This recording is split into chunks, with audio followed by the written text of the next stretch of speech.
welcome to Game On, the show that's been sabotaging grit trucks and praying for snow. Should we really admit to sabotage on camera? Probably not, but I think I just did.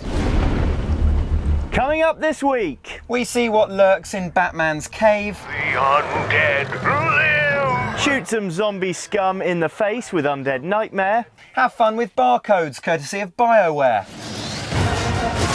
And O Sole Mio, we review Assassin's Creed Brotherhood. No, we don't. What? Yeah, that's not happening. Why not? I didn't play it enough. You didn't play it? That's a schoolboy error for a games reviewer. Go kill them, Mentore. Finish what you started. What would you call it if we installed CCTV in a sofa we both happen to own? Arkham City. Arkham City. Oh. It's been a little while now since we last checked in on Arkham City, when Rocksteady gave us a big batch of screenshots. Since then, there's been plenty of rumour, but precious little confirmed. Until now, that is. Responding to questions as to whether the Batmobile would feature in the game, Rocksteady co-founder and game director Sefton Hill said no. No? No. Oh. The Batmobile won't feature as a playable entity in the game, neither will any other vehicle for that matter. Batmobile, Batplane, Bat-hovercraft, Bat-Segway, all of them are staying at home. Instead, the developers decided to focus solely on Batman, saying we see him as the ultimate vehicle. Yeah, but you can't stash a kit bag in his trunk and go to the gym, can you? Yeah, and if you could, you probably wouldn't want it back. Ugh. While it's disappointing, it probably just means there are enough gameplay mechanics in place, such as the trusty line launcher, to get Batman around without using his motor. After all, there's nothing wrong with a bit of travelling on foot. Well, if it's good enough for Ezio. Don't mention the Creed. Sefton failed to confirm or deny rumours of Robin making an appearance in Arkham City, but did add a fair amount of fuel to the fire, saying he could be interesting and exciting. Yeah, or upsetting and annoying. Oh yeah, not such a fan of the Boy Wonder. He's rubbish! Now, it came out last month for download, but now Rockstar's Undead Nightmare is finally here in the flesh. Well, in the plastic. It's not very fleshy at all, really. Not, no. Well, don't chew it!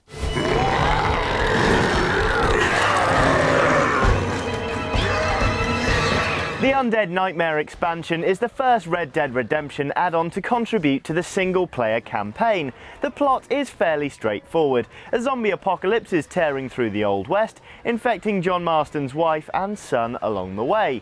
John grabs his gun, saddles off and rides off into the moonrise in search of a cure. It's a fairly silly, light-hearted affair, presenting itself as a cheesy B-movie-esque adventure designed to turn the world of Red Dead Redemption on its head. Once you get down to it, though, the game is anything but a joke. How can they be stopped? Yeah, make no mistake, Undead Nightmare doesn't spare the rod when it comes to difficulty. Zombies swarm across the landscape, attacking in packs, desperate to eat your tasty brains. Because these are the proper undead, the only way to kill them is with a well-aimed shot to the head, unlike the infected of Left 4 Dead, who can be felled with shots to the chest. Add on a serious ammo shortage and the fact Undead Nightmare zombies can run, which Johnny is still sulking about. Real zombies can't run! Nerd. And you've got yourself a real nightmare of a gunfight to contend with. Luckily though, Rockstar have really done their homework and made a big effort towards balancing the experience. Whether you like it or not, Undead Nightmare makes you rely far more heavily on the Deadeye skill. As a result, Rockstar have been pretty generous with it, giving you the fully fledged version from the off and making it regenerate much faster.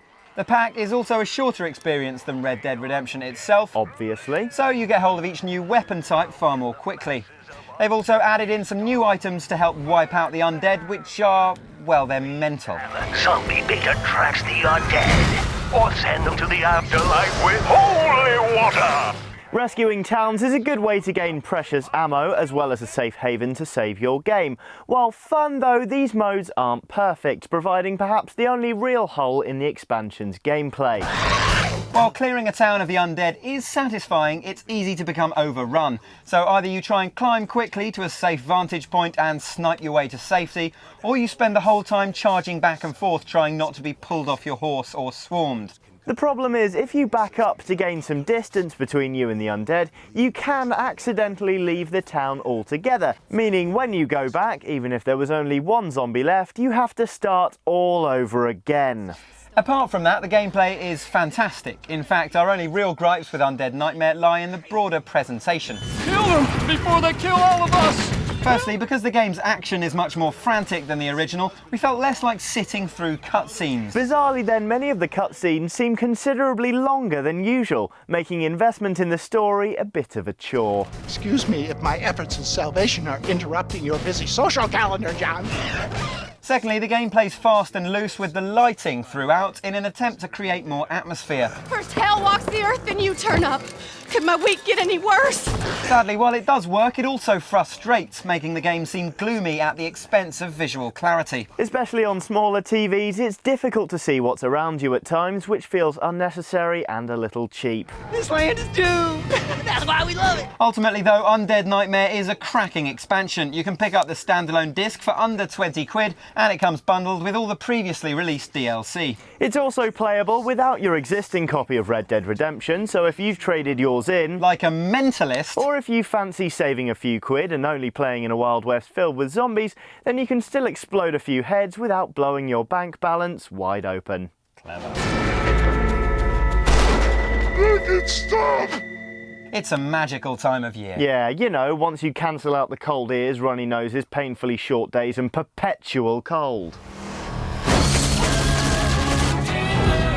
For games though, winter brings a heady mix of AAA titles vying for the Christmas top spot, and publishers teasing their lineup for the following year. Bioware then are hard at work teasing an as yet unnamed new title. So far we've seen this short teaser, but they've also released a couple of cryptic codes online. First, it was a binary version of the number 55.845, the atomic weight of iron. Next, it was minus 128.5, the coldest temperature ever recorded on Earth. They're certainly cryptic, but have been enough to convince most that a new Mass Effect is on the way, either the third game in the trilogy or an online multiplayer spin-off. The last would make sense, as BioWare advertised jobs for multiplayer developers not too long ago. Quite why BioWare today put out a new code which links to the MI6 website is beyond us, but the plot certainly thickens. And becomes more British. Hurrah! So what does it all mean? Well, we won't find out for sure until the Spike Video Game Awards on the 11th of December. We'll be tuning in then to bring you all the latest. Find out what it is. Only at the 2010 Video Game Awards. Almost it from us here at Game On. Just time to bring you a bit of insane gore. Wrong gore! We assessed the terrain and decided to move on. Yeah, we've been waiting a long time for a new Splatterhouse game. The last one came out the year Johnny was born. It did. So it's with no small amount of pride Or blood. that we bring you the stunning Splatterhouse launch trailer. The stars are right. The way has been prepared. This girl, Jennifer, will die. The gateway will open. The Dark Masters will be released. This world shall be theirs. In return, they will give me what I want. You want to come with me to the West Mansion? Aw, that's so sweet. You're going to protect me. She is here. She has brought another with her. No matter. He will not save her. Nothing can.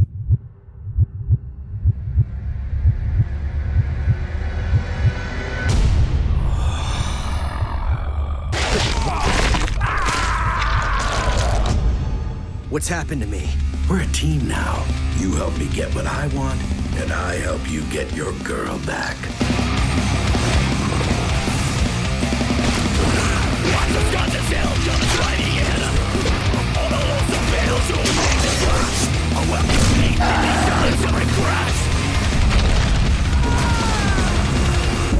Rick, help me! No!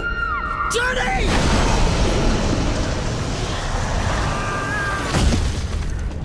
Any idea where we are? We're descending into hell.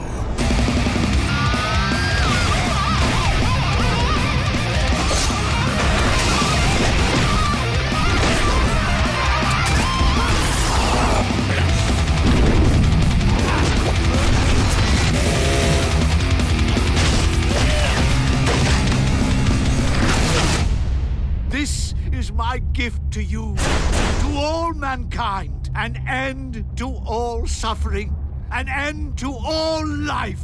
Yeah? Well, you.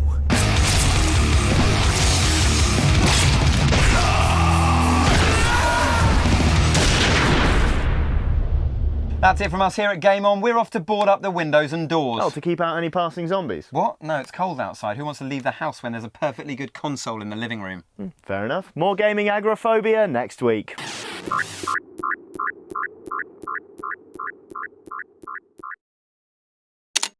And oh, Solar Mio, we review Assassin's Creed Brotherhood. No, we don't. What? That's not happening today. Why? You haven't played it enough. And O Sole Mio, we review... that sounded like Mario. O Sole Mio. Gonna get the game case and chew it. Get it. Whoopah. Whoopah! Oh, I hate you. You're not so bad yourself. Well, don't chew it. Chew it? Was that the That's right fine. Yeah, kind that's... of pitch? Many of the cutscenes seem... Bizarrely then, many of the cutscenes seems... It's difficult to say. Scenes. Huzzah! I sounded like Roger Moore. I can't do a Roger Moore, but I did. And becomes more British. So what does all the maths mean? Well, we wonder... Maths mean? Well, MI6 website's not technically maths. Nothing to do with maths. Arkham City. Arkham City? O Sole Mio. It's just one cornetto, isn't it? Yeah. Okay. Give it to me. Delicious ice cream from Italy. Okay.